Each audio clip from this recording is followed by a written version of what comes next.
welcome to another episode of Social Live, the only live show where we recap the latest social media news you may have missed. It's your weekly social media quickie. I'm Stephanie. And I'm Courtney, and we're the co-founders of Socialfly, a social media marketing and influencer agency in New York City. And today we've got so much to cover, and we're going to cover everything you need to know about what's going on in social media, celebrity news, tech news, food news, fashion news, and meme news. That's a lot of news. So much news, so we just got to get started. So, Caitlin, what's going on social media?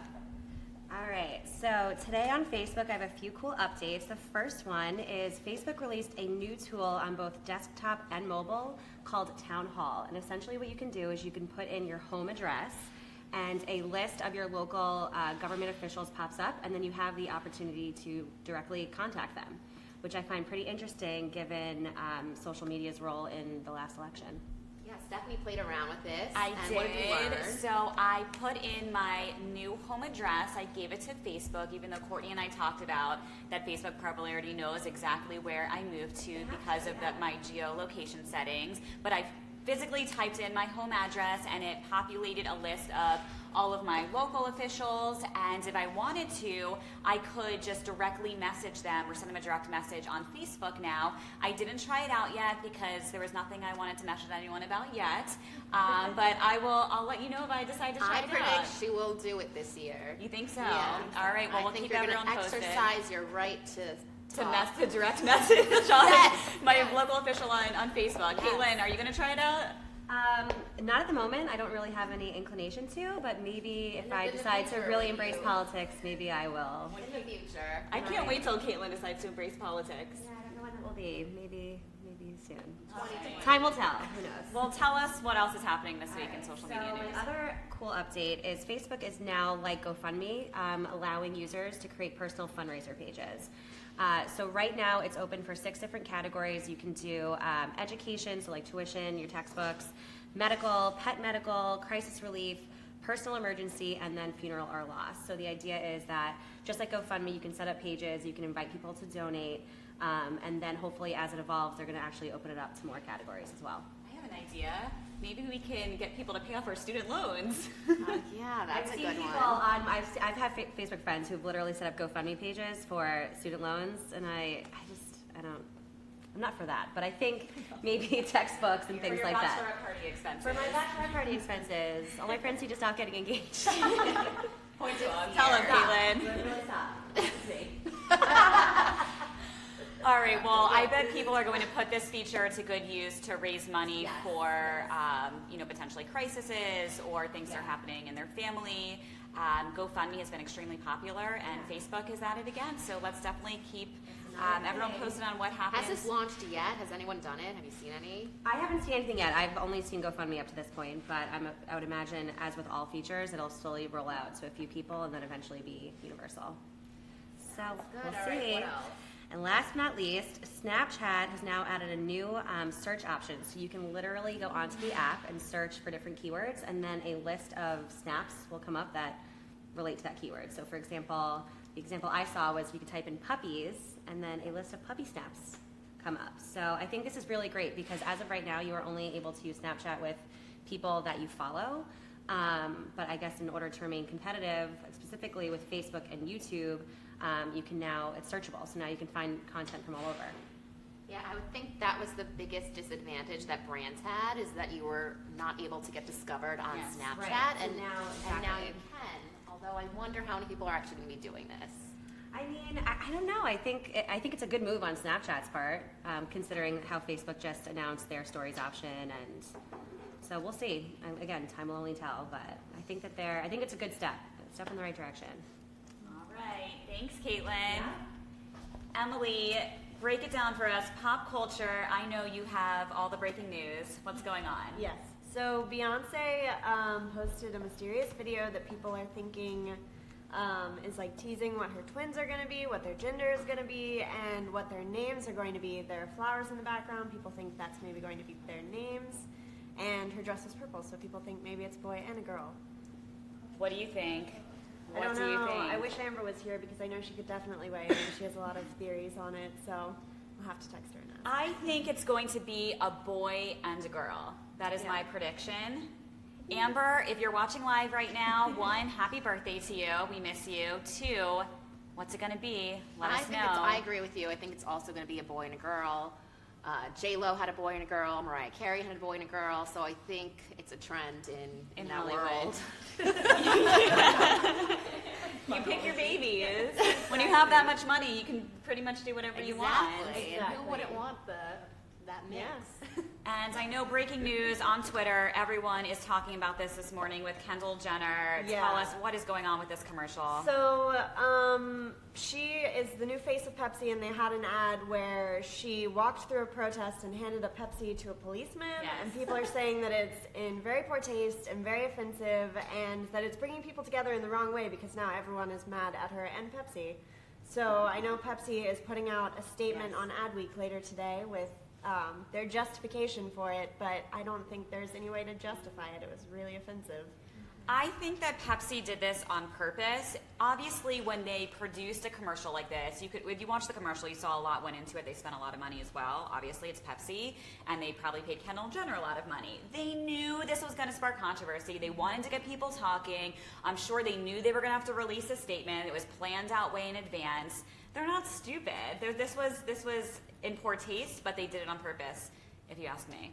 I've seen some people saying it's actually secretly a Coke ad because it's so offensive. Interesting. Yeah. The So conspiracies. Exactly. Yeah, that is a really interesting conspiracy theory. All right. Yeah. Anything else? That's all I got. All right. Yeah. Thanks, Emily. That was some great updates. And Kara, tell us what is happening in the world of tech. I know you have some breaking emoji or memoji updates today to share. So now, instead of sending emojis, you can actually turn yourself into one using Memoji. And all you do is upload a photo, and you can be turned into anything from the crying, laughing emoji to a unicorn. Yes, and we were trying this yesterday, and I just had it pulled up, and let me do this again, because this is very interesting. Here I am as a unicorn, and let me show you one more.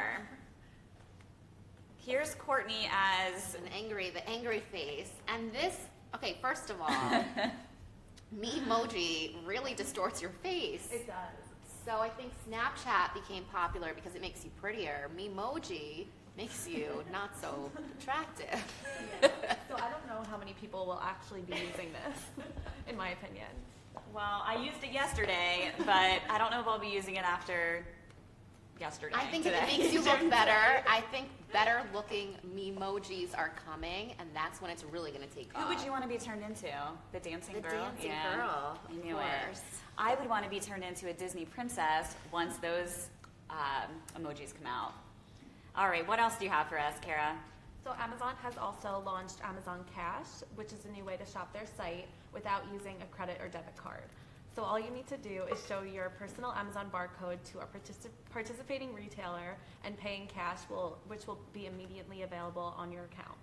Awesome. So essentially, this is a really great update or advancement for people who don't use credit cards because you can bring cash into a store. Was CVS one of them? I think CVS. Yeah. CVS was one of them. So I could bring $100 to CVS.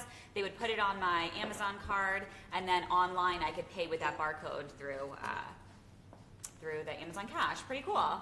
All right. Any other updates today? That's it. All right. Thanks, Kara. And Christy, what are we eating this week? Well, today you need to go and eat some deep dish pizza because it's National Deep Dish Pizza Day, and Stephanie went last night and got this, which looks so good. Was it good? I say, Look at it. oh, that's I pre-gamed for Deep Dish Pizza Day last Yeah, night. she pre-gamed the deep dish day, and it looked good. Did you like it? Was it good? delicious. Uno's Pizza, 86th Street on the Upper East Side. They have very thick deep dish pizza, and the cheese is thick.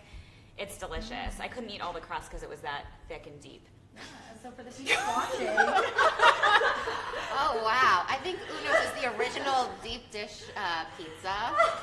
So we definitely all have to try it because it sounds delicious. Yeah. It was. Sounds really good. For everybody watching, comment below and let us know what your favorite pizza is so that we can go out and get some pizza tonight with your recommendations. I usually like thin crust, so you gotta let me know when thin crust I is. really like deep dish, but I feel like I eat a lot of thin crust here. I don't know. I feel like it's kind of hard to find good deep Diet dish pizza. here. Yeah, diet pizza, exactly. Speaking of No. diets, oh my gosh, Good we're gonna segue. update on some Skinny Mint. So some of us have been doing the 28-day Skinny Mint tea talks, and I think it's going really well. I feel like my cravings have curbed and my appetite's curbed. I don't snack so much during the day, and then I'm eating like smaller meals, which is nice. So yeah, I think it feels good. What do you I think? agree. I started it alongside with you, and I absolutely love it. I feel less bloated, and I recommend it. Yeah, and it smells good too. Oh my gosh, it smells so good. When Courtney's drinking it in her office, I literally sit over here and just smell the peach deliciousness is what I think it smells like. Florally, it's really yummy. I definitely enjoy drinking it. Alex, what are you thinking about it? Smells. I'm loving it. I think it's definitely a good addition to a workout regimen. And while you're doing Skinny Mint, they recommend that if you're gonna snack during the day, that you do healthy snacking. So we decided to talk about a great client that we have called Power Up, and we just started eating a lot of this in the office, and I think everyone can agree that we're all addicted to Power Up, Absolutely. and we're eating it like multiple times a day. I know I am. It's the ideal office snack. So good. You can It's share it, and it's healthy, and the ingredients are all amazing. Yeah, vegan, gluten-free, lots of different blends for everybody. So we want to share it with you guys. So if you share this episode today, you can be entered for a chance to win some Power Up for you to try at home. And did we give a shout out to our Skinny Mint winner last Oh, our week? Skinny Mint winner, yes, Judy from Long Island. We're hoping that you'll join us on the 28-day cleanse. Yeah. Hi, Judy from Hi, Long Judy. Island. Yeah, let us Hope know you're what you enjoying think. the Skinny Mint. Yeah, join along with us and let us know what you think and if you're enjoying doing it. So yeah, that's all I got for you today.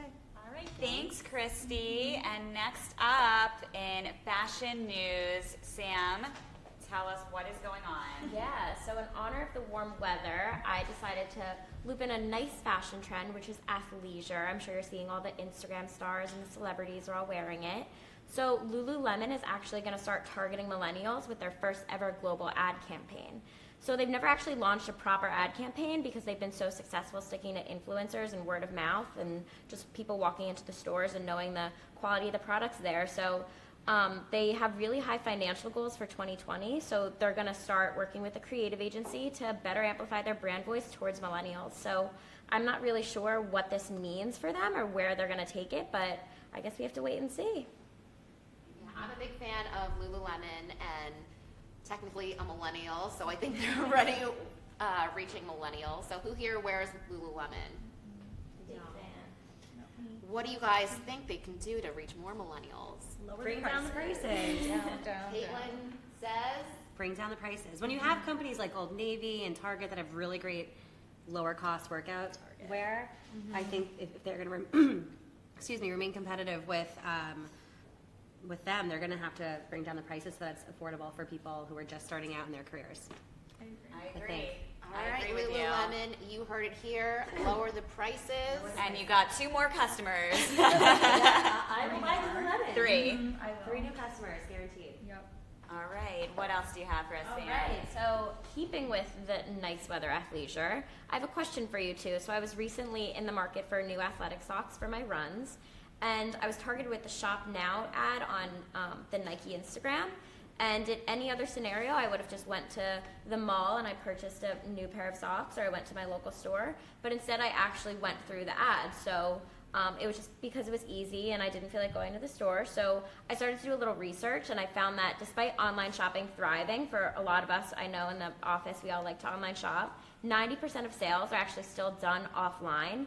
So do you think malls are going to become extinct, or do you think that the act of shopping is going to keep it going and people are going to continue to go to stores? I think people are still going to go to stores, but they have to make the stores more experiential to give people a reason to come. I personally still shop in the stores when I'm looking for shoes because it's really hard for me to find shoes that fit, as well as clothes. But I know, Courtney, you have a different opinion there. I prefer to shop online because I don't like to wait online to try on clothes. For me, that really turns me off when I'm in a store, and I like that I can just put everything in my shopping cart, get it sent to me, try it on in my own home, and then return whatever I don't want. For me, that's a much easier experience than trying it on in the store. But it depends. Like if I'm out on a Sunday shopping with my friends, then I'm gonna stop into in a store. So depends on my mood. All right, so the saga continues. Will malls become extinct and everything will go online, or will people like me and you, Sam, keep shopping? I definitely love the act of shopping, so I guess we'll have to wait and see what the millennials have to say. As you can see, they're very influential. And So- Gen Z. Yes, Gen Z for sure. Gen Z is the newest, most sought after audience. So that's all I got. Thank you. We're saying that Polo is now turning into coffee shops, or Ralph Lauren. Yeah, Ralph Lauren is closing down their flagship store here in the city, and I read something somewhere that they're going to open up a coffee shop. So, interesting move, Ralph Lauren. We said here that's a big pivot. Big pivot. Even though they do have their restaurants, so it's not too far out, but All We'll right, see what to be happens. continued. And finally, in breaking meme news, this was literally breaking the internet. Was that yesterday, Alex? Tell us what is happening. So in meme news, Demi Lovato finally acknowledged the Poot memes. That's P-O-O-T. If you're not up on the story, actually, in 2015, there was a paparazzi photo taken of Demi in which she appeared bald, and a Tumblr user actually posted the photo of her, named her Poot, and it just went viral. So she finally acknowledged the meme after she was pretty upset about it in 2015. And this is actually in conjunction with promoting her new single. So we think that's a pretty clever move on her part this week. So that's all I got for you guys. All right, thanks, Alex. We'll see how her sales do from that meme. And thank you, everyone, for tuning in this week to Social Live. Be sure to share this episode for your chance to win some Power Up snacks Up. at Power Up At Snacks. Power Up Snacks. on Instagram. And we will be back next week, same time, same place. Until then, everyone, stay Socialfly. Bye. Bye, guys.